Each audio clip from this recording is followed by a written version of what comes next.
इफिसियों अध्याय 1 इफिसियों का पत्र मुख्यतः मसीह के सामूहिक शरीर के बारे में है।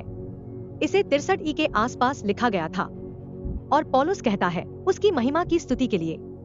इस अध्याय में 3 बार कहा गया है कि चुना हुआ इस्राएल परमेश्वर का चुना हुआ लोग है और मसीह का शरीर भी। अतः व्यक्ति का चयन नहीं किया जाता।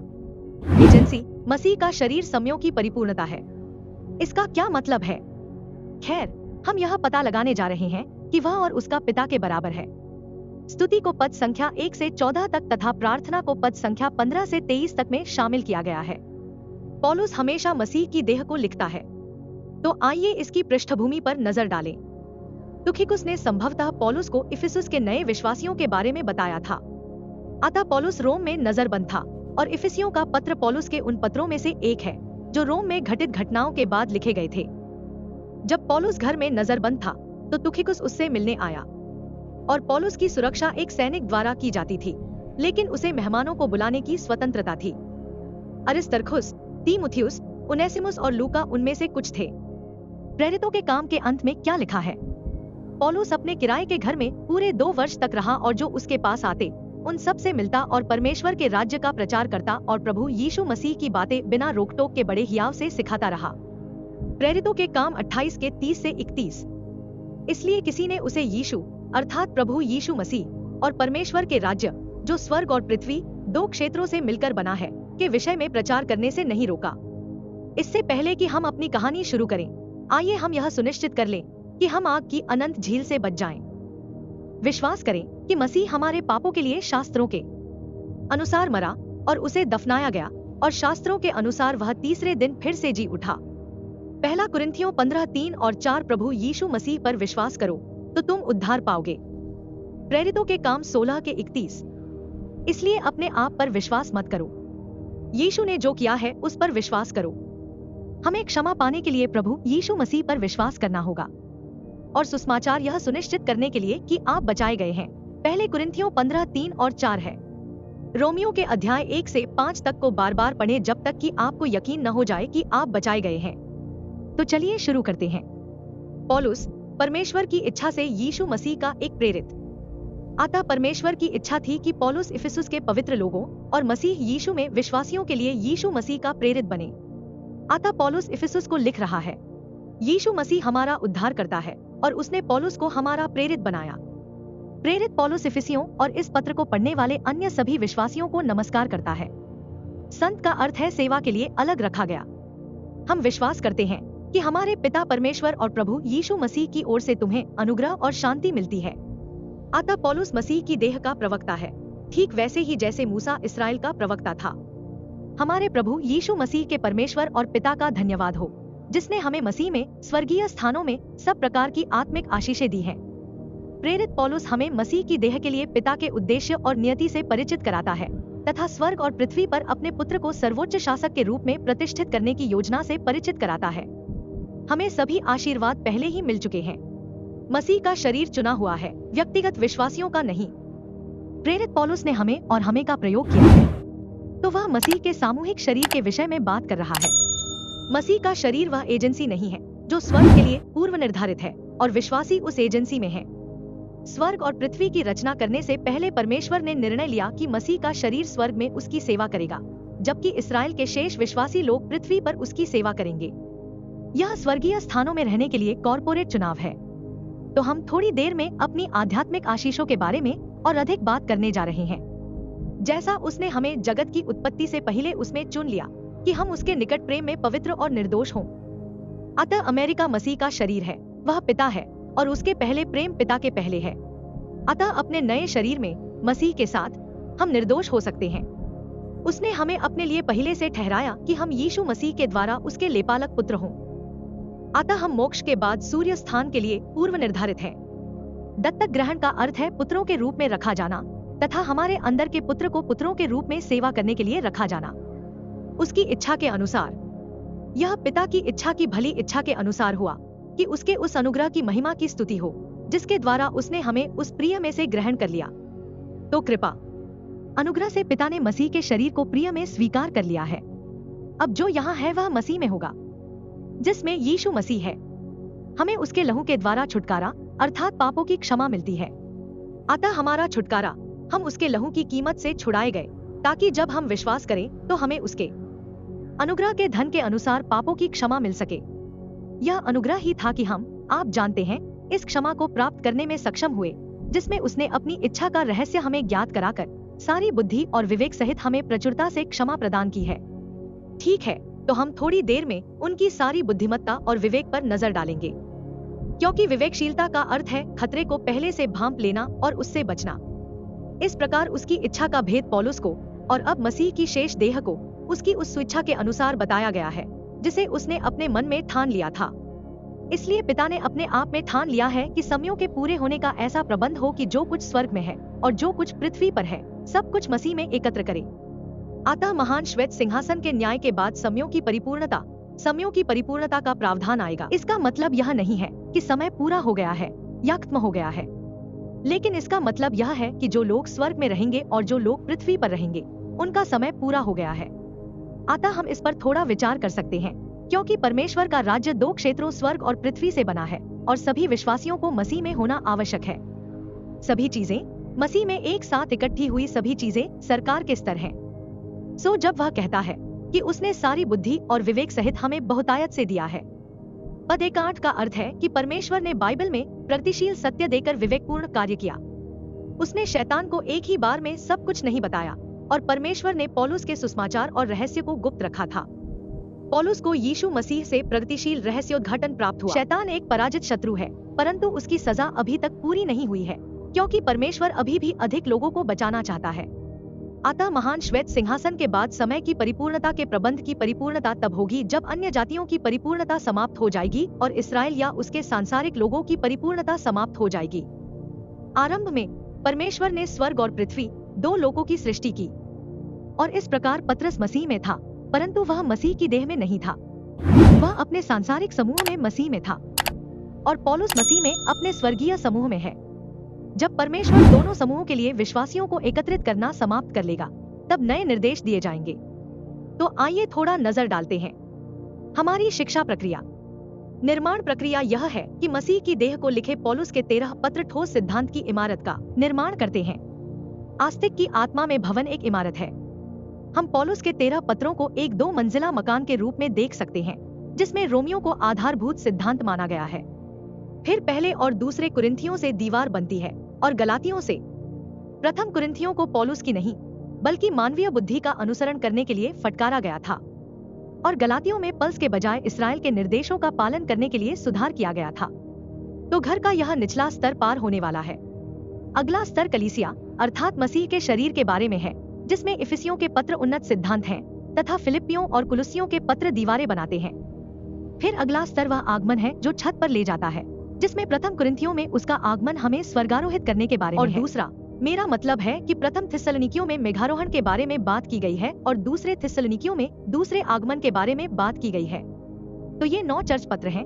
फिर 4 पादरी पत्र उस घर में कैसे रहना है इसके बारे में है। इसलिए संपूर्ण पवित्र शास्त्र परमेश्वर की प्रेरणा से रचा गया है और उपदेश और समझाने और सुधारने और धार्मिकता की शिक्षा के लिए लाभदायक है, ताकि परमेश्वर का जन सिद्ध बने और हर एक भले काम के लिए तत्पर हो जाए। 2 तीमुथियुस 3 का 16 और 17। अतः दोनों समूहों को जो कुछ भी जानने की आवश्यकता है वह बाइबल में है, लेकिन किताबें जिस क्रम में लिखी गईं, वह इसका पालन नहीं करती। तो सिद्धांत पहला है, वह है रोमियो। इसके बाद फटकार और सुधार आता है। लेकिन पुस्तकों का क्रम यह था कि पहले गलातियों को लिखा गया, फिर पहले और दूसरे थिस्सलुनीकियों को, फिर पहले कुरिन्थियों और दूसरे कुरिन्थियों को, फिर रोमियो को, और रोम से इफिसियों, कुलुसियों, फिलेमोन और फिलिप्पियों की पत्रियां लिखी गई। फिर जब पौलुस को रिहा किया गया तो उसने पहले तीमुथियुस और तीतुस को पत्र लिखा, और फिर उसे दोबारा गिरफ्तार कर लिया गया और रोम लाया गया, जहां उसने अपना अंतिम पत्र दूसरा तीमुथियुस लिखा। तो अभी वह रोम में है और इफिसुस को पत्र लिख रहा है, और रोमियो को 4 भागों में लिखा गया है। औचित्य अध्याय 1 से 5 तक है। और सोचिए, ओह, इससे पहले कि मैं ऐसा करूं, आइए इफिसियों का अवलोकन कर लें। इफिसियों का अवलोकन अध्याय 1 से 3 सैद्धांतिक है तथा अध्याय 4 से 6 व्यावहारिक है।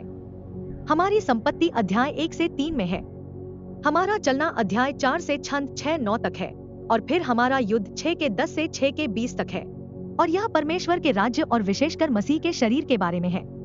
इस अध्याय में हमारे 7 आध्यात्मिक आशीर्वादों का उल्लेख किया गया है। हम चुने गए हैं। यह इफिसियों 1:4, पूर्वनियत 1:5, स्वीकृत 1:6 है। 1:7 छुड़ाया, 1:9 का उद्देश्य, सीलबंद 1:13 और स्वर्ग में हमारी विरासत है। यह 1:14 है, मसीह के शरीर के रूप में। आता रोमियो में औचित्य अध्याय 1 से 5 में है और फिर पवित्रीकरण या परमेश्वर की सेवा कैसे करें अध्याय 6 से 8 में है। तो फिर अध्याय 9 से 11 तक व्यवस्था संबंधी है, ठीक है। और यह मोक्ष के बारे में नहीं है क्योंकि इस पर 1 से 5 तक चर्चा की गई है। यह स्वर्ग और पृथ्वी पर सेवा के लिए चुनाव के बारे में है। 2 समूहों, इस्राएल के अवशेष और मसीह के निकाय को सेवा के लिए चुना गया है। इसलिए यह कहना बंद करें कि यह केवल इस्राएल के बारे में है, क्योंकि हमारे अनुग्रह का प्रबंधन तरण रोमियो 9 से 11 में पाया जाता है। फिर रोमियो का हमारा व्यावहारिक अनुप्रयोग अध्याय 12 से 16 में है। तो फिर यीशु मसीह के अंतिम शब्द क्या थे? खैर, ये पौलुस को दिए गए, जिसने बाइबल में रहस्योद्घाटन की पराकाष्ठा प्राप्त की, और भविष्यवाणी में शामिल लोग उससे लाभ उठा सकते हैं जो परमेश्वर ने रहस्य में शामिल लोगों को बताया था। और भविष्यवाणी दोनों तरफ है। पौलुस को मसीह ने क्रूस के द्वारा जो कुछ पूरा किया उसका अग्रिम प्रकाशन दिया गया। यह समझना इतना महत्वपूर्ण क्यों है कि मसीह का शरीर कब शुरू हुआ? क्योंकि यदि आप यह गलत समझेंगे तो बाइबल में भी बहुत सी बातें गलत समझेंगे।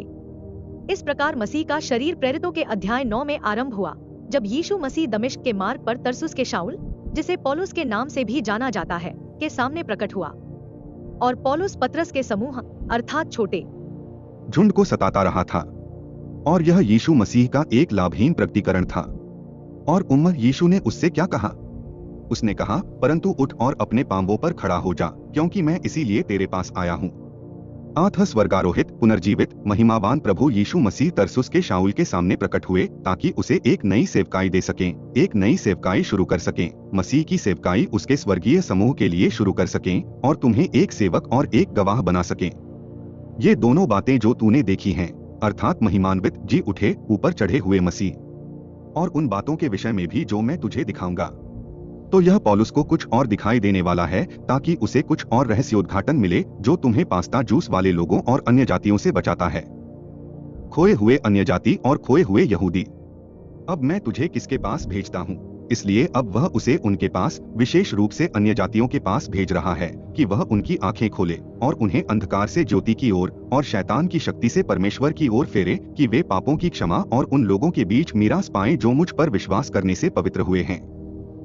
प्रेरितों के काम 26 का 16 से 18 तक आठ पतरस का समूह पहले से ही पवित्र हो चुका था और अब परमेश्वर पौलुस के समूह का निर्माण कर रहा है, क्योंकि प्रेरितों के काम 2 में आप जानते हैं पतरस के समूह को पवित्र आत्मा प्राप्त हुआ था। परमेश्वर द्वारा समूहों का चुनाव अनुग्रह के द्वारा होता है। पतरस का समूह हमसे पहले चुना गया था, अब पौलुस का समूह चुना गया है। सो पौलुस ने लिखा, सो इसी समय पर आठ पौलुस के जीवित रहते भी अनुग्रह से चुने हुए कुछ लोग शेष हैं। आठ वहां एक शेष समूह था जो पतरस का समूह था और जो चुना गया था।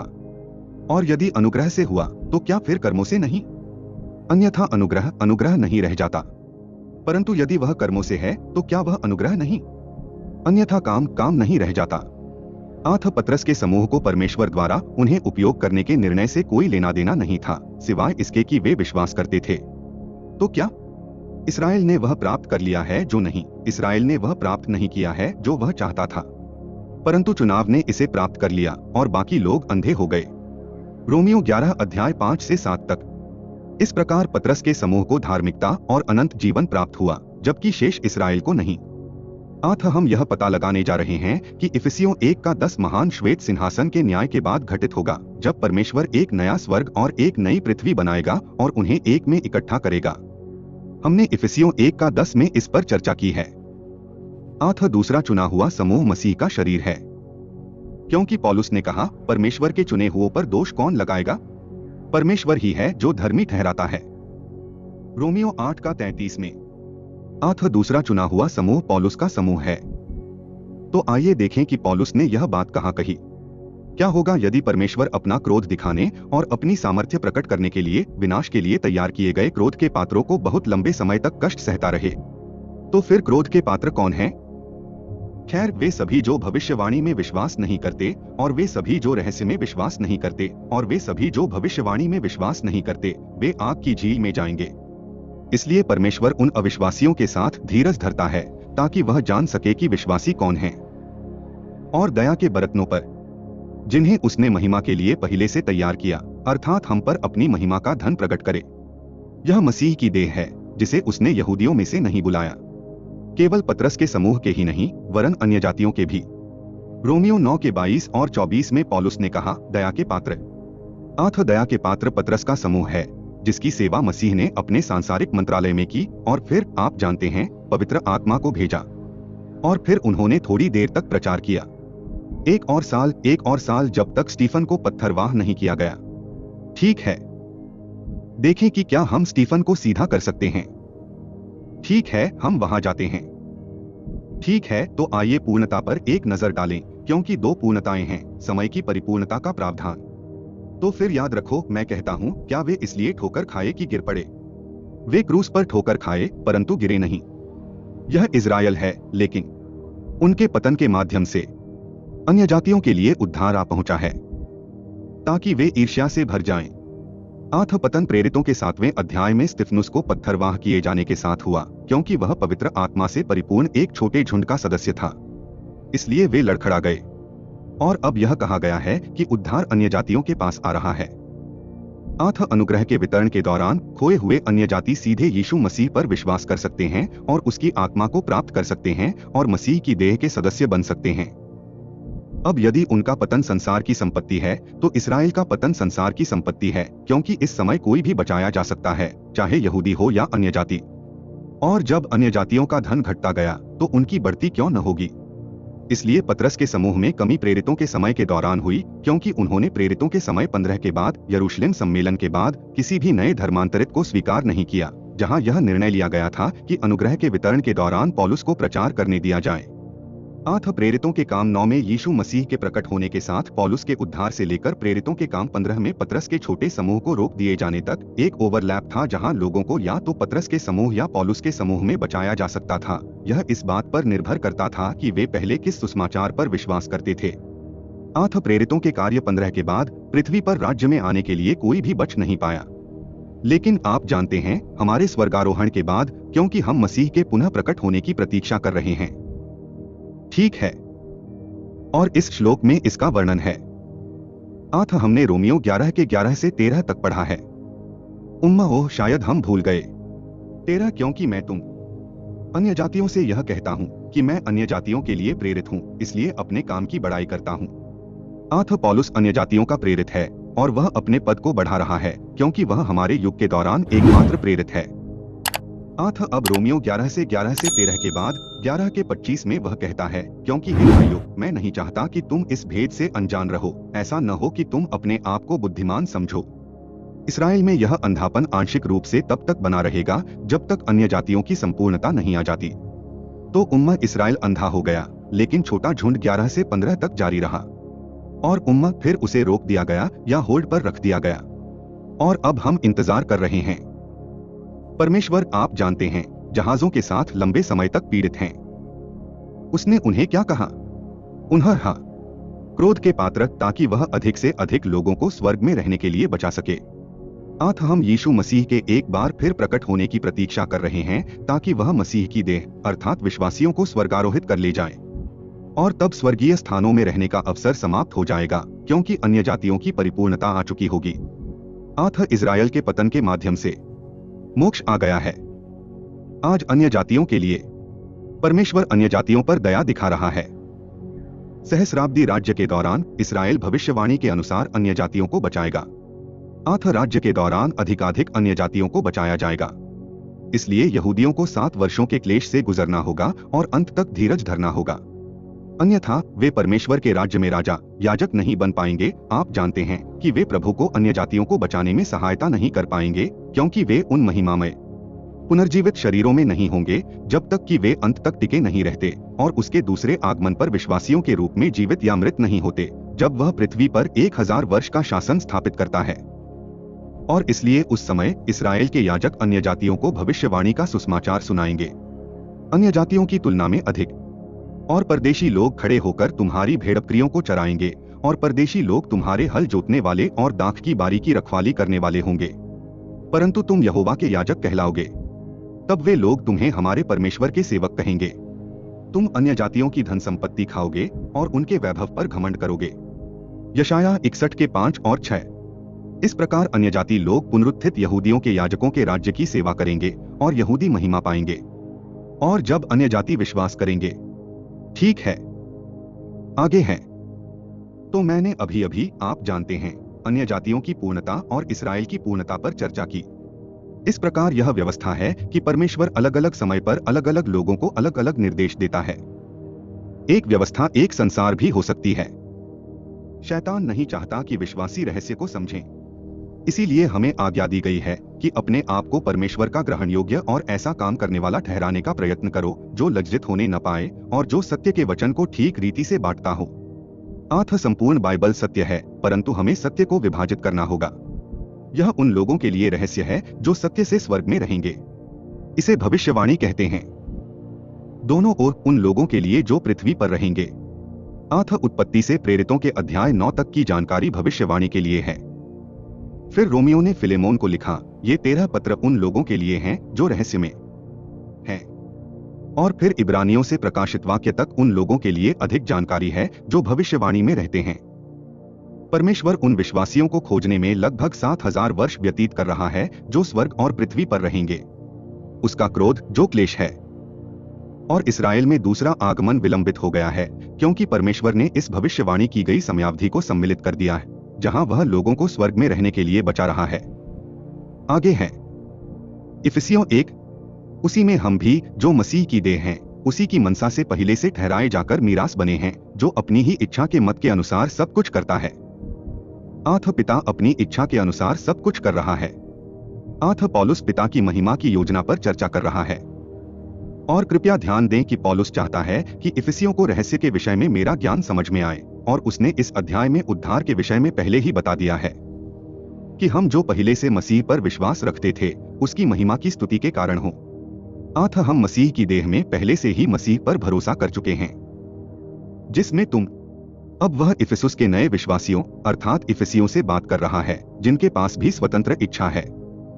उसी पर तुमने भी विश्वास किया जब तुमने सत्य का वचन सुना, अर्थात सत्य का वचन तुम्हारे उद्धार का सुसमाचार है।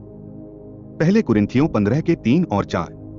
हमारे पापों के लिए मसीह की मृत्यु, दफनाए जाने और पुनरुत्थान, और जिस पर विश्वास करने के बाद प्रतिज्ञा किए हुए पवित्र आत्मा की छाप तुम पर लगी। क्रम यह है कि पहले उन्होंने सुसमाचार सुना, फिर उन्होंने उस पर विश्वास किया जो एक ही बात है, और फिर उन पर प्रतिज्ञा किए हुए पवित्र आत्मा की मुहर लगा दी गई जो हमारी विरासत का बयाना है। अब वह दोनों के विषय में एक साथ बात कर रहा है जब तक कि खरीदी हुई संपत्ति का छुटकारा उसकी महिमा की स्तुति के लिए न हो जाए।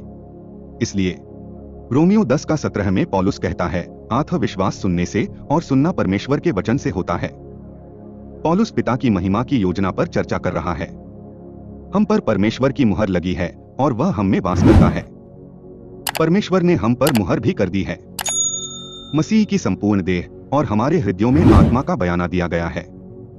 दूसरा कुरिन्थियों 1 का 22। इस प्रकार मसीह की देह पर मुहर लगाई जाती है और प्रत्येक सदस्य के हृदय में आत्मा होती है। प्रत्येक व्यक्ति के पास है। उनमें पवित्र आत्मा निवास करता है और मसीह का संपूर्ण शरीर स्वर्गारोहण तक मुहरबंद रहता है। बयाना का अर्थ है अग्रिम भुगतान। हमारे पास स्वतंत्र इच्छा है और हम रोबोट नहीं हैं। और इस प्रकार संपूर्ण क्रय स्वामित्व उत्साह में बढ़ रहा है। हमारी आत्मिक संपत्ति के लिए प्रशंसा की बाढ़ के बाद पौलुस हमारी आत्मिक समझ के लिए प्रार्थना करता है। क्यों? इसका अर्थ यह है कि मैंने भी यह सुना कि तुम्हारा विश्वास प्रभु यीशु पर है और सब पवित्र लोगों से प्रेम रखते हो, तो उनका विश्वास भी उनके प्रेम से सिद्ध होता है, क्योंकि प्रेम तो विश्वासी के द्वारा मसीह का प्रेम है। मैं तुम्हारे विषय में धन्यवाद करना और अपनी प्रार्थनाओं में तुम्हें स्मरण करना न छोड़ूंगा कि हमारे प्रभु यीशु मसीह का परमेश्वर जो महिमा का पिता है तुम्हें अपनी पहचान में बुद्धि और प्रकाश का आत्मा दे और तुम्हारी समझ की आंखें ज्योतिर्मय हो कि तुम जान सको कि उसके बुलाने की आशा क्या है और पवित्र लोगों में उसकी मीरास की महिमा का धन कैसा है। तो पौलुस प्रार्थना करता है कि मसीह का शरीर प्रबुद्ध हो, परमेश्वर द्वारा उसे दिए गए सिद्धांत को समझे और पिता को जाने। पिता का संतों में निहित स्वार्थ है और वह हमें अपने पुत्र की छवि के अनुरूप ढालने के लिए काम कर रहा है। इसलिए पौलुस चाहता है कि वे प्रबुद्ध हों, रहस्य को समझें। रहस्योद्घाटन मनुष्य के लिए परमेश्वर है। प्रेरणा मनुष्य से कागज तक है। यह कागजों की प्रतियां हैं और प्रकाश आत्मा के लिए कागज है। पौलुस की निःस्वार्थ प्रार्थना इस बात का उदाहरण है कि हमें किस प्रकार प्रार्थना करनी चाहिए। आत्म प्रकाश का अर्थ है कि हम विश्वासियों के लिए प्रार्थना करते हैं कि वे ज्ञानवान बने, रहस्य को समझें या प्रकाशित हों। पौलुस पिता से प्रार्थना करता है। ठीक है, पौलुस की निःस्वार्थ प्रार्थना इस बात का उदाहरण है कि हमें किस प्रकार प्रार्थना करनी चाहिए। पौलुस पुत्र के द्वारा संतों के लिए पिता से प्रार्थना करता है। वह धन्यवाद देता है। वह आत्मज्ञान के लिए प्रार्थना करता है। वह पिता की योजना, उसकी शक्ति से उच्चारित पुत्र, शरीर के मुखिया तथा सब कुछ को परिपूर्ण करने के बारे में प्रार्थना करता है। आगे है, और हमारे लिए उसकी शक्ति की अत्यंत महानता क्या है। वार्ड के नाम से जाना जाता है जो उसकी उस सामर्थ्य के कार्य के अनुसार विश्वास करते हैं जो उसने मसीह में काम किया कि उसे मरे हुओं में से जिलाया और स्वर्गीय स्थानों में अपने दाहिने हाथ पर बैठाया। तो उम्मा शक्तिशाली पुनरुत्थान और स्वर्गारोहण की शक्ति उसकी कृपा से है, हमें उस तरह की शक्ति और उसका वचन देने के लिए पर्याप्त है। हमारे पास उस प्रकार की शक्ति है। और उसने यीशु को उठाया और उसे अपने दाहिने हाथ पर सम्मान के स्थान पर बैठाया, क्योंकि परमेश्वर ही है जिसने अपनी स्वेच्छा निमित्त तुम्हारे मन में इच्छा और काम दोनों बातों का प्रभाव डाला है। फिलिप्पियों 2:13। हम में पुनरुत्थान की महान शक्ति है।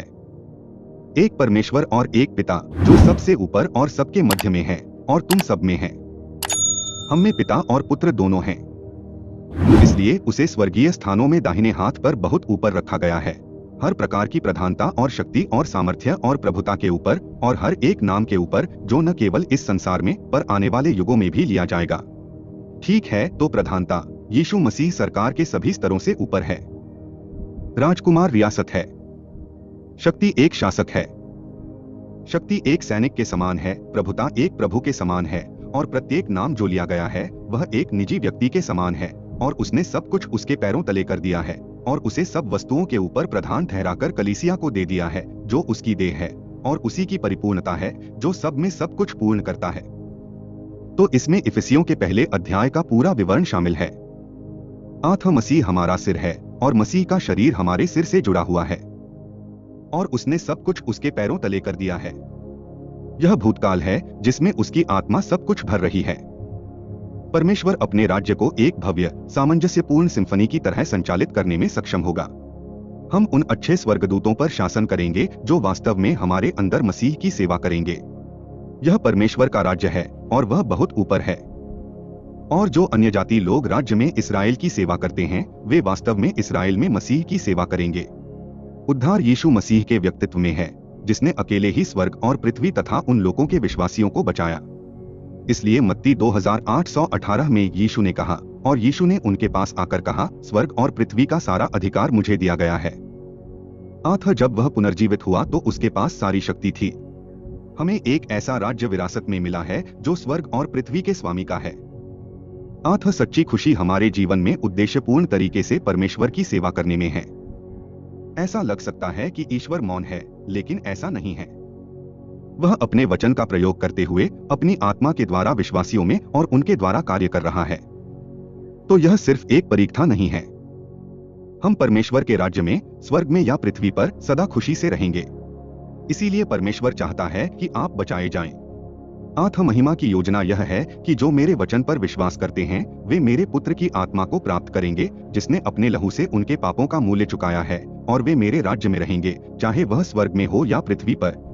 सो हम जानते हैं कि जो लोग परमेश्वर से प्रेम रखते हैं उनके लिए सब बातें मिलकर भलाई ही को उत्पन्न करती हैं, अर्थात उन्हीं के लिए जो उसकी इच्छा के अनुसार स्वर्ग में रहने के लिए बुलाए गए हैं, जिनके विषय में उसने पहले से जान लिया था। उसने अपने पुत्र के स्वरूप के अनुरूप होने के लिए भी पहले से ही नियुक्त किया था ताकि वह बहुत भाइयों में ज्येष्ठ हो सके। अतः हमें भी महिमामय शरीर प्राप्त होंगे और हम उसके पूर्व ज्ञान में उसके समान होंगे। परमेश्वर जानता था कि कौन विश्वास करेगा, लेकिन उसने उन्हें विश्वास करने के लिए विवश नहीं किया। यहाँ कुछ किताबें दी गई हैं जो आपकी मदद कर सकती हैं।